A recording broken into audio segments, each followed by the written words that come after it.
വിശുദ്ധ മർക്കോസ് എഴുതിയ സുവിശേഷം അധ്യായം 3 13 മുതലുള്ള തിരുവചനങ്ങൾ. അപ്പസ്തോലന്മാരെ തിരഞ്ഞെടുക്കുന്നു. പിന്നെ അവൻ മലമുകളിലേക്ക് കയറി തനിക്ക് ഇഷ്ടമുള്ളവരെ അടുത്തേക്ക് വിളിച്ചു. അവർ അവൻ്റെ സമീപത്തേക്ക് ചെന്നു. തന്നോടുകൂടി ആയിരിക്കുന്നതിനും പ്രസംഗിക്കാൻ അയക്കുന്നതിനും പിശാചുക്കളെ ബഹിഷ്കരിക്കാൻ അധികാരം നൽകുന്നതിനുമായി അവൻ 12 പേരെ നിയോഗിച്ചു.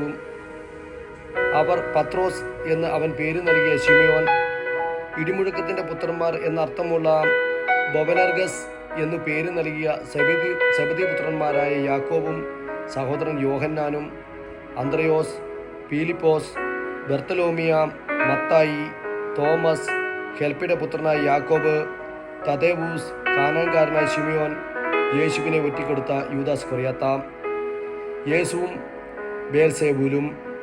അനന്തരം അവൻ ഒരു ഭവനത്തിൽ പ്രവേശിച്ചു. ജനങ്ങൾ വീണ്ടും വന്നുകൂടിക്കൊണ്ടിരുന്നു.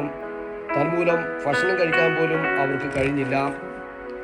അവൻ്റെ സ്വന്തക്കാർ ഇത് കേട്ട് അവനെ പിടിച്ചുകൊണ്ട് പോകാൻ പുറപ്പെട്ടു. കാരണം അവന് സുബോധം നഷ്ടപ്പെട്ടിരിക്കുന്നുവെന്ന് അവർ കേട്ടിരുന്നു. ജെറുസലേമിൽ നിന്ന് വന്ന നിയമജ്ഞർ പറഞ്ഞു, അവനെ ബേൽസെബൂൾ ആവേശിച്ചിരിക്കുന്നു. പിശാചുക്കളുടെ തലവനെ കൊണ്ടാണ് അവൻ പിശാചുക്കളെ പുറത്താക്കുന്നത്. അവൻ അവരെ അടുത്തു ചെന്ന് ഉപമകൾ വഴി അവരോട് പറഞ്ഞു, സാത്താന് എങ്ങനെയാണ് സാത്താനെ പുറത്താക്കാൻ കഴിയുക? അന്തർചിത്രമുള്ള രാജ്യം നിലനിൽക്കുകയില്ല, അന്തർചിത്രമുള്ള ഭവനവും നിലനിൽക്കുകയില്ല. സാത്താൻ തനിക്ക് തന്നെ എതിരായി തലയുയർത്തുകയും ഭിന്നിക്കുകയും ചെയ്താൽ അവന് നിലനിൽക്കുക സാധ്യമല്ല. അത് അവൻ്റെ അവസാനമായിരിക്കും. ശക്തനായ ഒരുവന്റെ ഭവനത്തിൽ പ്രവേശിച്ച് വസ്തുക്കൾ കവർച്ച ചെയ്യണമെങ്കിൽ ആദ്യമേ അവനെ ബന്ധിക്കണം. അതിനുശേഷമേ കവർച്ച ചെയ്യാൻ കഴിയൂ. സത്യമായി ഞാൻ നിങ്ങളോട് പറയുന്നു, മനുഷ്യമക്കളുടെ എല്ലാ പാപങ്ങളും അവർ പറയുന്ന ദൂഷണങ്ങളും ക്ഷമിക്കപ്പെടും. എന്നാൽ പരിശുദ്ധാത്മാവിനെതിരായി ദൂഷണം പറയുന്നവന് ഒരു കാലത്തും പാപത്തിൽ നിന്ന് മോചനമില്ല. അവൻ നിത്യപാപത്തിന് ഉത്തരവാദിയാകും.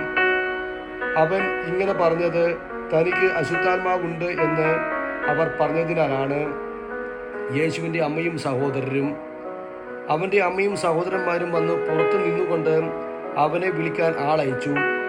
ജനക്കൂട്ടം അവന് ചുറ്റും ഇരിക്കുകയായിരുന്നു. അവർ പറഞ്ഞു, നിന്റെ അമ്മയും സഹോദരന്മാരും നിന്നെ കാണാൻ പുറത്തു നിൽക്കുന്നു. അവൻ ചോദിച്ചു, ആരാണ് എൻ്റെ അമ്മയും സഹോദരങ്ങളും? ചുറ്റുമിരിക്കുന്നവരെ നോക്കിക്കൊണ്ട് അവൻ പറഞ്ഞു, ഇതാ എൻ്റെ അമ്മയും എൻ്റെ സഹോദരങ്ങളും. ദൈവത്തിൻ്റെ ഹിതം നിറവേറ്റുന്നവനാരോ അവനാണ് എൻ്റെ സഹോദരനും സഹോദരിയും അമ്മയും.